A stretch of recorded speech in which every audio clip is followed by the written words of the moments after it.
এই বাস্তব আমরা অনেক ফৌজদারি কোর্টে পাশে বিধি যে জজ কোর্টে আমরা কাহিনী যে জীবনী যেগুলি আমরা পাঠ করার সুযোগ লাভ করি, তাদের জীবনযাত্রা, তাদের জীবনী, তাদের লেখনীতে যা উঠে এসেছে সেই ঘটনাগুলি, তার মধ্যে সেই পরম তত্ত্বের বিবরণ।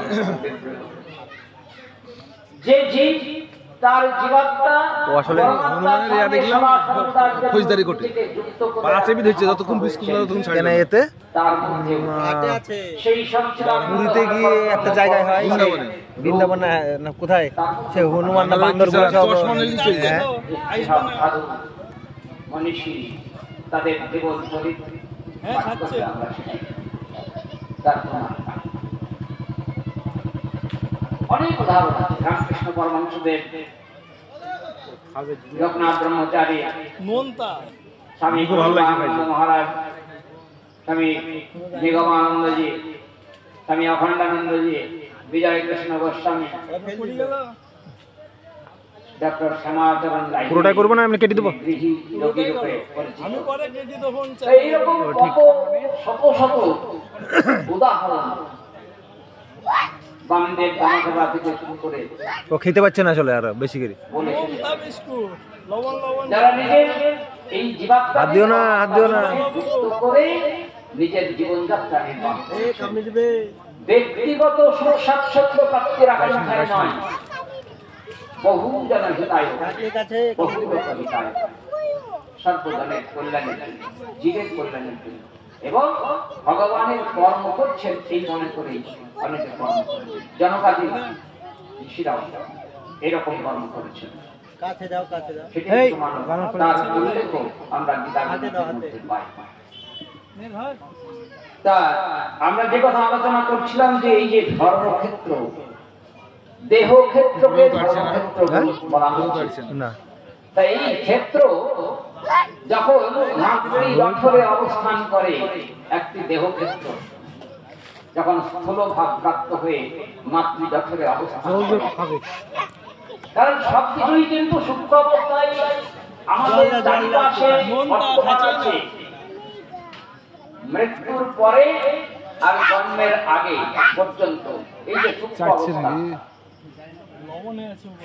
জন্মগ্রহণের আগে পর্যন্ত প্রতিটি জীবের অবস্থা কি? সূক্ষ্ম অবস্থা। এই মাটি, জল, অগ্নি, বায়ু, আকাশ, এই পঞ্চ মহাভূতে ঘুরে বেড়াচ্ছে আমাদের চারিপাশে। সেটি যখন স্থূলভাব ধারণ করে আমাদের সামনে আসছে, তখন আমরা দর্শন করি। আমাদের চারিপাশে কোটি কোটি অর্বুদ অর্বুদ জলকণা আছে, আমরা দেখতে পাই। এই জলকণা যখন আরো ঊর্ধ্বে উঠে ঘনীভূত হয়ে মেঘের আকারে সঞ্চিত হয়ে আর খাবে না, দুটো দেওয়ার দরকার নেই, একটা হলেই হবে, শিলারূপে ভূমিতে পতিত হচ্ছে, তখন আমরা দর্শন আর নেবে না। সেটি শিলারূপ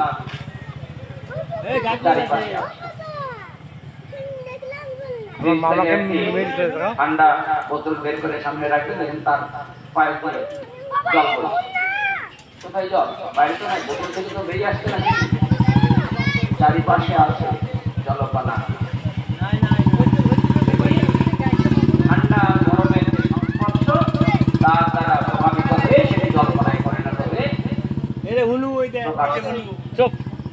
অগ্নি সর্বত্র বিরাজ করছে, কিন্তু আমাদের দর্শনযোগ্য নয়। পাথরে পাথরে ঠুকে নিল, অগ্নি বেরিয়ে গেল। তাকে যদি উপযুক্ত ইন্ধন যোগানো যায়, সেখান থেকে অগ্নি প্রকাশ। কি আছে এখানে? গ্লাস নাই? একটি কাঠের দণ্ড আর একটি কাঠের পাটাতন রেখে তাতে যদি জোরে জোরে ঘর্ষণ করা যায়, সেখানে উপযুক্ত ইন্ধন যোগান দেয়, সেখানে অগ্নি প্রকাশ হয়। কাঠের মধ্যে তো অগ্নি আসে, উপযুক্ত সাধন যদি করা যায়, তবে তার প্রকাশ আমরা দর্শন করি। শাস্ত্রের সর্বসার কথা বললেন ব্যাসদেব, সর্বং খল্লিদং ব্রহ্ম। ব্রহ্ম সমস্ত কিছুর মধ্যেই ব্রহ্ম। গীতাতেও ভগবান বললেন বাসুদেব সর্বমিতি স মহাত্মা সুদুর্লভ। যিনি সমস্ত কিছুর মধ্যে সেই ভগবান কৃষ্ণকে দর্শন করেন, সেই মহাত্মা খুব দুর্লভ। এই একই কথা শ্রী শ্রী চৈতন্য চরিতামৃতে মহাজন কলম বললেন, যাহা যাহা নেত্র পড়ে তাহা কৃষ্ণ, যেখানে যেখানে নয়ন ধারিত হয়, যিনি প্রকৃত ভক্ত, যিনি ভগবানের পূজারী, যিনি সমস্ত কিছু ভগবানকে অর্পণ করে দিয়েছেন, তার নয়নে সবই ভগবানের স্বরূপ দর্শন, তিনি সব কৃষ্ণময় রাখেন, কোন কিছুতে ভেদাভেদ। হাতে দে, দেখ দেখ। তাহলে এই ধর্মক্ষেত্র যখন স্থূল রূপ ধারণ করে মাতৃগর্ভে অবস্থান করছে, তখন সেই দেহক্ষেত্র করজোড়ে ভগবানের চরণে আবেদন জানাচ্ছে, তার চরণে শরণ নিয়ে